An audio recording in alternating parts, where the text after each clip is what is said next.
Сайн байцгаана уу? Манай дараагийн дугаар ороход бэлэн болсон байна. Энэ удаагийнхаа дугаараар та бүхэндээ бас л нэгэн маш харамсалтай бөгөөд сургамжтай иргэний тухай ярьж өгөхөөр бэлдсэн байгаа. За ингээд хэрэгээ ярьж эхэлцгээе. Towny Burton, Ohio'д байдаг Holiday хэмээх жижигхэн хотод 1993 оны 6 дугаар сарын 17-нд Donna Anderson болон Casey Bard нарын охин болон мэндэлсэн. Tony-гийн хувьд энэхүү жижиг хоттой өсөж төрсөн бөгөөд маш найрсаг, олон найзуудтай нийтж илэн талангүй охин байсан. Түүний эцэг эхийн түүнийг дүрслэхдээ байглаасаа манлайлагч байхаар төрсэн хүүхэд бөгөөд бүхэл зүйлд бусдыгаа манлайлан шинийг санаачилдаг нэгэн байсан гэж ярьдаг. Тооны ахлах сургуулаа төгснөхийн дараа Salt Lake Community College дэлсэн орсон ба Arnold гэх барилгын компанид ажиллаж эхэлдэг. Тэрээр компанида маш хариуцлагатай ажилтан байсан ба маш сайн хөдөлмөрлөж байж өөрийнхөө дуучин болох мөрөөдлөө биелүүлэхээр Калифорниа явна хэмээн эргэн тойрныхондоо ярьдаг байсан. За Тауныгийн хувьд Калифорниад очин алдартай дуучин болох нь түүний мөрөөдөл байсан бөгөөд Калифорниагийн бүхэл зүйлийг хайрладаг, тэнд очиж үлдсэн амьдралынхаа турш амьдрах төлөвлөгөөтэй байсан юм билээ. Өмнө нь хэлсэнчлэн тэрээр маш олон найзуудтай нийтж үүнийгээ дагаад гарч орох дуртай охин байсны дээр коллежид ороод удалгүй weed буюу өвс татаж эхэлсэн байгаа. 2010 оны 6 дугаар сард 17 настай Тауны хэсэг найзуудынхаа хамтаар өвс татж хаад машинтайгаа хотоор зугаалж явж хагаад цагдаагийн офицерт машинаа зогсоолгосон. Цагдаагийн офицер түүний бишиг баримтыг үүсгэх явцдаа машинаас нь өвс үнэртэж байгааг анзааран бүгдийг нь буулгаад машиныг нь нэгждэг. Цагдаагийн офицер машиныг нь нэгжих явцдаа машинаас нь өвс болон бон олдог. Бон гэдэг нь өвс татахтай хэрэглэдэг тийм байд юм байлээ. Би энэ зургийг нь оруулчихъя. Тауныгийн хамт явсан найзууд нь бүгд насанд хүрч гисэн. Түүнээс насаар ах ихч хүмүүс байсан тул асуудал үүсгэд Тауныгаас илүү хүн читгэл хүлээх байсан учраас Тауны машинд нь байсан бүх өвс зөвхөн өөрийнх нь гээд хэргийг өөр дээрээ хүлээх болсон. Түүнийг мансууруулах бодис хэрэгэлсэн, тээвэрлсэн, мансууруулах бодис донцсон гин буруутай гэж үзсэн ба энэ төрлийн гин тэргэн класс B гэх зурчилд тооцогддог. Америкт мужи мужаасаа шалтгаалan хууль хэрэгжил нь ондоо байдаг бөгөөд класс B төрлийн зурчил нь ихэнх мужид насанд хүрсэн хүнийг $1500-аас $2000 торгох болон жилээс жил 6 сар хүртэлх хугацаанд хойрох шийтгэлийг оногдуулдаг. За мужи мужаасаа шалтгаалаад хууль хэрэгжилтэнд ондоо байдаг гэдэг нь federal law буюу үндсэн хуулиасаа гадна муж болгон state law буюу өөр өөрсдийн гэсэн мужийн хуультай. Жишээ нь DC 21 буюу түүнээс дээш насны хүн тодорхой заасан хэмжээний дагуу марихуана буюу өвс хэрэглэхийг мөн зарж борлуулахыг мужийн хуулиараа зөвшөөрдөг бол Utah-д weed хэрэглэх, зөвөрлөх, зарж борлуулах нь хуулиараа хориотой байдгаар зогсохгүй класс B ангилалд тооцогдох зөрчил гаргасантай тэнцвүүц хэмжээний ял шийтгэл хүлээдэг гэсэн үг. За Тауныгийн хувьд 17 настай насанд хүрээгүй байсан учраас түүнийг хорих ялаар бол шийтгээгүү. Оронд нь 90 хоногийн турш албатан хүчээр өсвөр насныхны донтолтын эсрэг эмчилгээнд хэвтэн эмчлүүлүүлэхээр болсон. Энэ үйл явдал нь Тауныг маш их айлгсан. Учир нь тэрхүү заслын эмчилгээнд явж эхлэх үед тэнд нь бүр аимшигтад онцчихсон, хүн дэлбэртэй шилжчихсэн хүмүүс байсан бөгөөд зарим нь бүр хероин зарж борлуулдаг, хэрэглэдэг хүмүүс байсан гэдэг. Өсвөр насныхны донтолтын эсрэг эмчилгээнд эмчлүүлж байх зураа Тауны Виктория Мендоза гэх охинтой танилцсан. Тэр хоёр маш хурдан дотносож найзууд болж эхэлдэг. Викториягийн хувьд мөн л мансууруулах бодисонд донцсон асуудалтай хүүхэд байсан бөгөөд 2 удаа хүүхдийн засан хүмүүжүүлэхэд ороод гарч иржсэн удаатай. За цаашлаа түүний гэр бүл санхүүгийн хувьд байнгын асуудалтай байснаас гадна Өмнөд Америкаас дөрвөн орж ирсэн дүүрэгчд байсан юм байлээ. Викторияг дөнгөж 10 настай байхад нь түүний аав өөрийнхөө амийг хоруулсан ба удалгүй Виктория гэрээсээ зугатан байнгын ямар нэгэн асуудалд орооцолтон сүулдэ засан хүмүүжүүлэх газарт 2 удаа ороод амжсан нь тэр байсан. За Тауны Виктория хоёр танилцах үед Викториягийн ээж хор тавцартай гэдэг нь онцлогдоод удаагүй байсан тул Викторияд маш хүнд хэцүү цаг үе байсан гэж хэлж болно. Тауныгийн хувьд гинтл амьдралдаа хизээч учирч таарч байгаагүй хүнд хэлбэрийн донтолттой, зарим нь бүр сэтгцэн асуудалтай болчихсон хүмүүсийн дунд ороод ирчихсэн байх үед Виктория түн туслан хажуудаа байлхан бараг л тэрхүү газарт түүнийг хамгаалж исэн. За мөн тэднийг дотн болоход нөлөөсөн нэг гол хүчин зүйл нь тэр хоёр хоёулаа хөгжим сонирхолтой, хөгжим хийх дуртай, дууны үг бичих хоббитэй байсан нь эхэндээ найзууд байсан тэдний харилцаа удалгүй бие биедээ татагдан хосуудын харилцаа болж эхэлсэн байгаа. Тауныгийн ээж Тауныг ирэхээр заслын байранд нь ирэх үед Тауны Викторияг ээжтэй танилцуулах гэж бүр догтлоод баярлахсан хүлээжсэн. Түүний ээж Викторияг маш сайхнаар хүлээж авсан бөгөөд охиндоо санаа зовж исэн ээжийнхэн сэтгэл охиноо шинэ найзтай болсон байгааг хараад тайвширсан гэж хэлж болно. За ингэж байсаар 90 хоног өнгөрч 2010 оны 8 дугаар сард 5-1 эмчилгээ дуусан гарч ирсэн. Викториягийн хувьд 2010 оны 9 сард буюу 5-1-аас 1 сарын дараа гарч ирсэн ба энэхүү 1 сарын хугацаанд 5-ны Виктория хоёр бие биетэйг өдөр болгон холбоотой байж нэг нэгэнтэй хайрын үгтэй захианууд өдөр болгон бичлэлцдэг байсан. Мөн тэр хоёр бие биетэй хол байх 1 сарын хугацаанд хин хин нь өөр хүн харахгүй, өөр хүнтэй уулзахгүй гэдэг амлалтыг ч өгцгөөсөн байдаг. Удалгүй Виктория эмчилгээнээс гарч ирсэн ба 5-ны түүнийг гэр бүлийнхэнтэйгээ танилцуулсан. Энэ үед түүний аав бага зэрэг гайхсан учир нь охиных нь найз эмээ ирсэн охин охиноос нь тис ондоо ааш харшинтай хүүхэд байсан. 5-ны маш нээлттэй нийтэж охин байсан бол эсэргээрээ Виктория маш дуу цөөтэй дотгошоогоо охин байсан. Гисэн хэдиж 5-ны гэр бүл Викторияг маш таатайгаар хүлээн авч Виктория ч удалгүй тэдний гэр бүлийн нэг гишүүн мэт л байдаг болсон. За мэдээж энэ үед бол бүх зүйл маш сайхан байсан. 5-ны Виктория хоёр өдөр болгон хамт байдаг болсноос гадна Виктория бараг л 5-нд амьдардаг болж 5-ийн ээж авч Викторияг охин шиг л ханддаг болсон.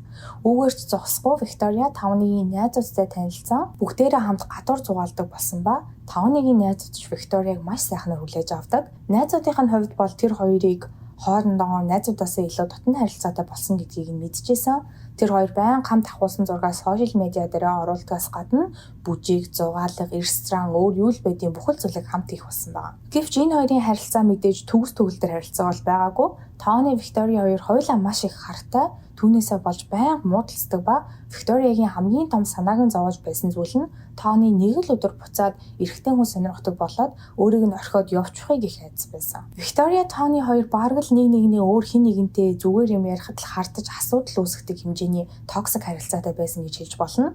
Ийхүү маргаантай харилцаа нь үргэлжилсээр нэг өдөр 5-ны Виктория өөрийнх нь хамгийн сайн найзтай хуурсныг олж мэддэг. Энэхүү явдлаа Виктория тайлбарлахдаа чиний зурган дор комент бичээд байдаг залуутай чи намайг хуурсан болохоор би чамаас хариугаа авах гэж ийм зүйл хийсэн юм гэж хэлсэн байдаг. 5-ийн хувьд тэрээр ямар ч буруу зүйл хийгээгүй байж Викторияд ингэж хөтгүүлэн дээрээс нь түүнд хуурцсандаа маш их шархлан Викториягаас салахаар шийдсэн. Энэ үед нь Виктория YouTube-д нэгэн бичлэг оруулсан бөгөөд энэхүү бичлэг нь 5-аас уучлалтгүй би чамд маш их хайртай, эргээд ирээч гэсэн удааг агуулгатай бичлэг байсан нь 5-ны Викторияг уучлан эргээд нийлэхэд хүргэсэн. Okay. So I'm really confused on where to start right now. I have a lot of things on my mind that I want to say, but I keep going blank because I know that I'm recording myself and I know that I'm doing I know that I'm on video and stuff, but I'm gonna just start from where I feel like I need to start.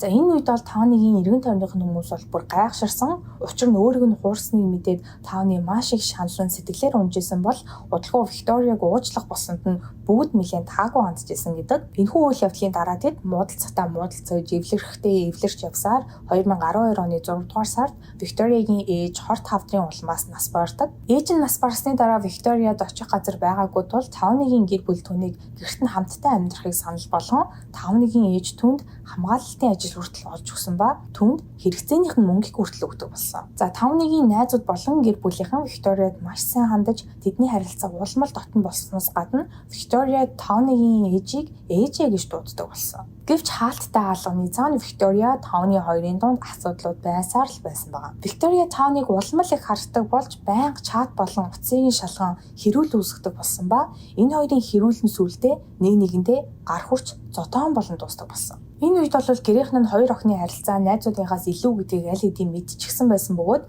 5-ийн ээж тэр хоёрын харилцаа нэлээд токсик харилцаа гэдгийг гадарлаж ирсэн ч ингэж байгаад гайгүй болох байх гэж бодоод тоогоогүй. Ингэж явсаар нэг өдөр 5-ны Виктория хоёр хамт гадуур цагийг өнгөрөөхөөр гарч яваад хоёулаа муудалцсан. Виктория 5-ийн нүүрлөө маш хүчтэй цогсноос болж түүний уруу сэтрэн бүр нэг шүдийг нь унгаасан байна. Тэр хоёр буцаж ирэх үед 5-ийн ээж Дона юу болсон талаар асуухад танихгүй хэсэг бүлэг охтууд гарч ирээд 5-ыг ийм болгочихсон гэж хэлсэн ч Дона дотроо Виктория үүнийг хийсэн байх боломжтой гэдгийг бол гадарлаж исэн.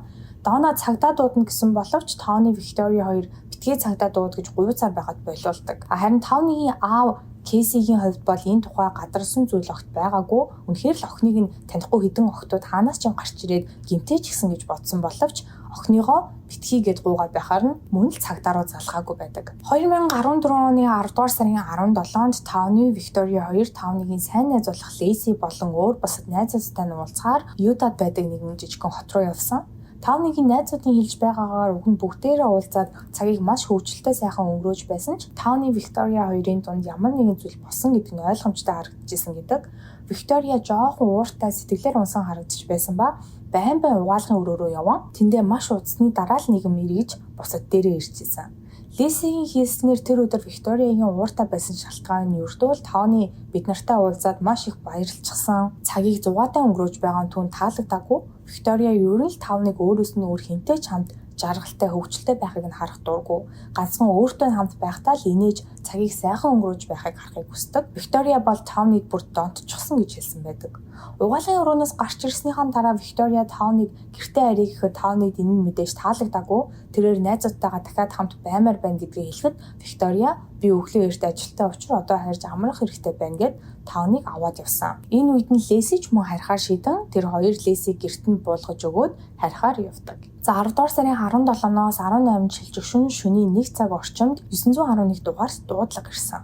За тэрхүү дуудлага хийсэн хүн нь өөрийгөө Викториягийн эгч гэж хэлсэн бөгөөд хүн амны хэргийн тухай дуудлага өгөхөөр залхаж байгаагаа хэлдэг. Цагдаагийн ажилчид хэрэг болсон гэх газар явж очих үед Виктория жолоочийн суудал дээр хувцас, бие, нүүр гээд бүхэл зүйлс нь цуснд булгагдчихсан сууж байсан. За цагдаагийн ажилчид түүнд өхөн очиод ямар нэг зэвсэгтэй явж байгаа эсхийг нь асуугаад миний хутга машин дотор байгаа гэж хэлдэг. За цагдаа нар түүнд өхөн очиод машин дотор руу хаартал түүний цаад талд Таавны мөн цуснд будагдсан ухаангүй байдалтай байж исэн ба тэр үед хэргийн газар дээр очисон цагдаагийн ажилчид хэлэхдээ нарийн үзлэг шинжилгээ эхлээгүй байсан ч машин доторхыг хараад л тэнд үнэхээр аимшигтай зүйлс болсон ойлгомжтой байсан гэж ярьсан байдаг. За түргэн тусламжийн энэ үедэр ч Таавныг яаралтай тусламж үзүүлэхээр оролцсон хэдийж Таавны айл хэдийн амьсгал хураас нь тодорхой болсон. Мэдээж цагдаагийнхан Виктория тэр дор нь хилцс рүүгээ авч яван юу болсон талаар бүх зүйлийг асууж эхэлдэг. Тэднийг асуулт асуух болгонд Виктория өөдөөс нь Таавны зүгээр үү? Тэр яагаачгүй бидтэй? Би түүнийг өвдгий гэж бодоогүй. Би зүгээр л түүнийг айлгах гэсэн юм гэдэг